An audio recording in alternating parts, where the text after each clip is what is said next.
if you had just 30 minutes in the gym, what would you do? Good question. If I only had 30 minutes, I would start with mobility because that is one of my weaknesses. Definitely like full body mobility, stuff that gives you a lot of bang for the buck. How do you approach programming for your clients? If they're an athlete trying to get faster, that changes things. If they want to build muscle, just kind of want to maintain, that changes things. If you decide to go to the gym on a day and you're tired and fatigued and you're like, what am I going to do? A lot of times you end up doing the things that you're really good at. Totally, 100%. Hey guys, Dr. Sean here from RESPORT Chiropractic and Physical Therapy. I'm here with Madeline, our trainer. She's been helping out with individual clients, but also working on the clinical side and doing a lot of the rehab stuff with patients, helping everybody through their exercises, make corrections, and get everybody back moving and feeling good. We just got done with a pretty big sprint workout yesterday, and so we're doing a little bit of recovery with the Normatec boots here, just trying to get the lead out of the legs and feel a little bit better. And I figured we'd take this opportunity to get to know Madeline a little bit so you guys can kind of understand a little bit about her background and what makes her such a good trainer and a good addition to the RESPORT team. So I guess first things first, Madeline, what made you want to become a trainer? Good question. I wanted to become a personal trainer because I really like connecting with people. I really like helping people reach their goals. And the gym was initially a really intimidating setting for me. I was a track and field athlete in college. Straight out of high school, I hadn't lifted a weight, believe it or not. I just had speed, very little muscle. I was a scrawny little thing going into the big collegiate weight room, and I was scared. I was like terrified.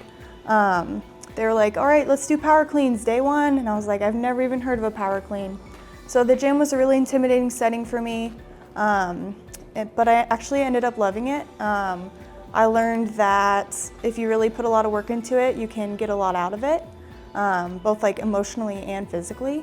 So I just learned to be passionate about it, and I enjoy seeing other people see that passion and gain that passion, gain that recovery, gain that results, and yeah. All right, awesome.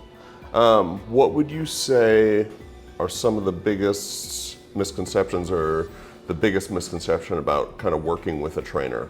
I would say the biggest misconception about working with a trainer is that you're immediately going to get bulky, especially as a woman. That's a common misconception a lot of women have, that you're going to hit the weight room and immediately get bulky, look like a man. That's a common misconception I get a lot, and that's really hard to do.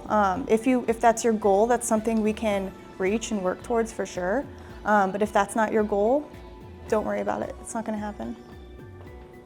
What about like novices? We get a lot of people coming in who kind of know what they're doing, and I'd say one of the biggest issues that people have is performing movements well, right? It's nice to have a set of external eyes on you and making sure your form is good, right? Totally, yeah. There's a lot of times where I think I'm doing an exercise correctly and I video myself, or Dr. Sean's peeking over at me and I realize that I'm not. So having an extra set of eyes makes a huge difference, for sure, as well as just helping with programming, obviously.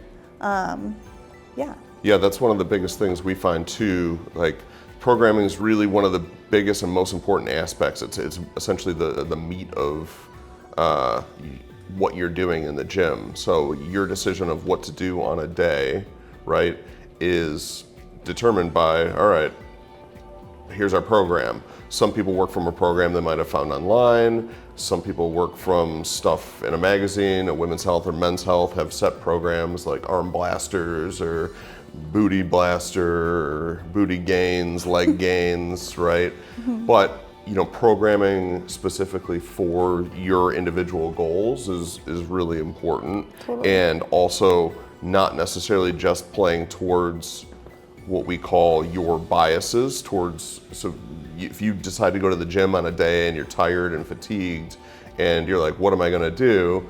A lot of times you end up doing the things that you're really good at. Totally, 100%. And it ends up being, all right, I'm just going to do some curls and some bench press today, whereas it's not necessarily what you need to do or what you should do or what's hard. Totally. And it's a little bit better kind of having that structure there. What do you see as benefits of working with a trainer? Definitely accountability. Having someone to hold you accountable, kind of have an appointment with them, that's huge, because with training, consistency is by far the most important thing. And I'm guilty of it too. A lot of times if I'm not motivated, not having a good day, not feeling quite myself in my body, I am not going to want to work out if I'm only showing up for myself.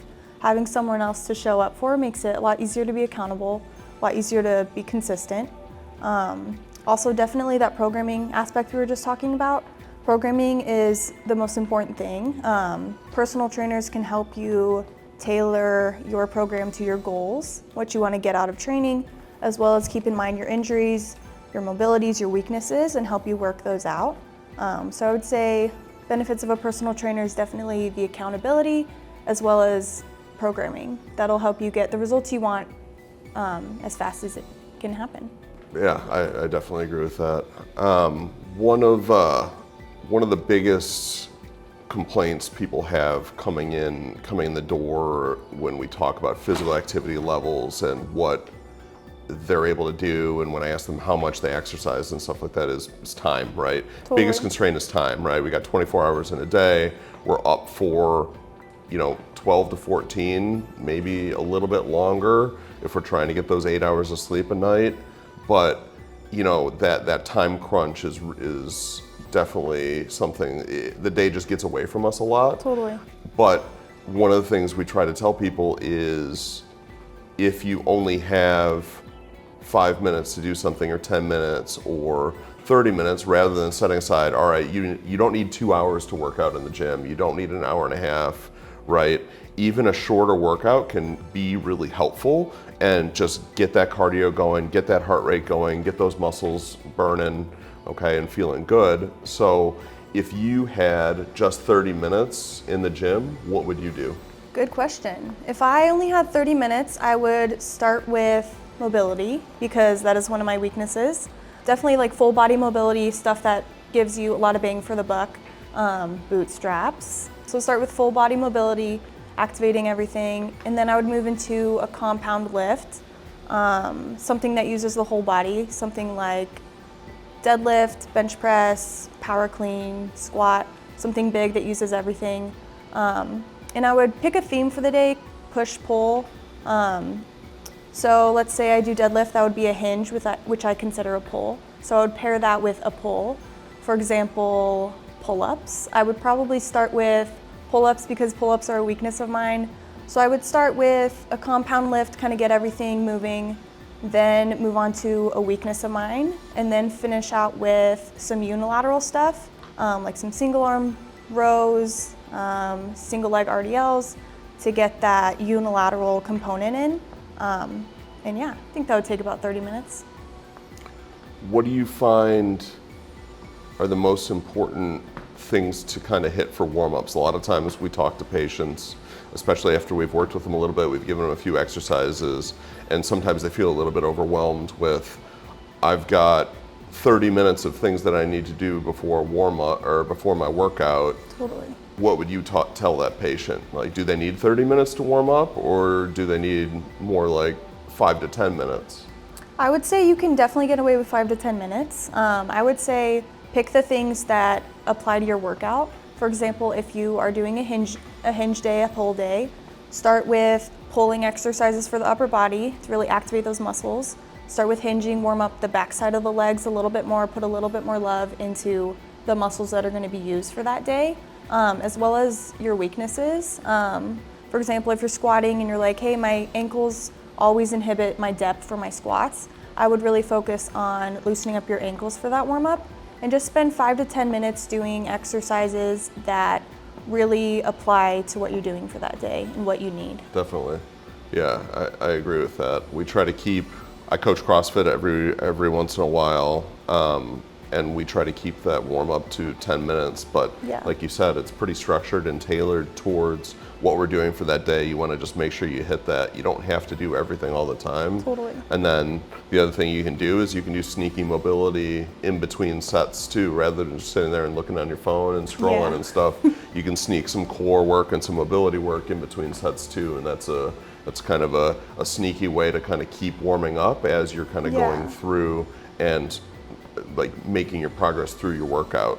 I love that. For Sneaky sure. mobility. Sneaky mobility is the big one. How do you approach programming for your clients? We talked a little bit about programming and a little bit about the importance of exercise selection and stuff like that, but how do you determine sets and reps and exercise selection and stuff like that?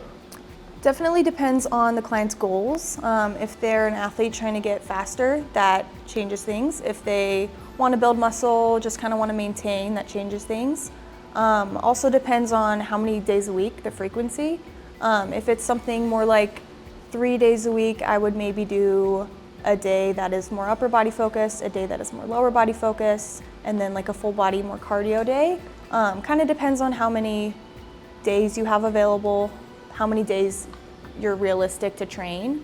If it's only 2 days a week, which is great, I would do maybe like a push-pull day, like I was talking about, maybe a hinge.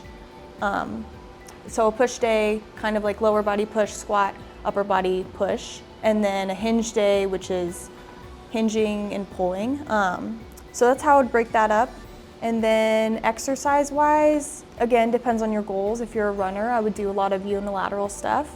If you want to get better at CrossFit, I would do a lot of explosive movements, stuff like that. So it depends on your goals, but I would start from there, for sure. For sure. What about the sets and reps? We talk a lot about that. You know, the basic, you know, everybody 3 sets of 10 is pretty typical. You know, we find, and the research finds, you can get benefits with basically any rep scheme, right? But it's the consistency that matters. So once you get the consistency, that's okay. But how do you kind of pick and choose there for somebody, like higher reps versus lower reps, stuff like that? It's all about progressive overload. Using that principle I can start with, say, 10 reps for 1 week, and then you have to overload the body. You can do that either by adding weight and keeping the reps, or by going down in reps, adding weight.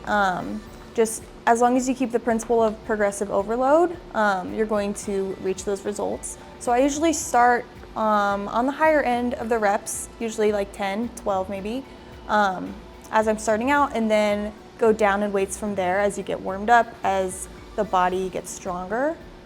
So yeah, just practicing progressive overload. That brings us to one of my favorite acronyms. In medicine, we love our acronyms.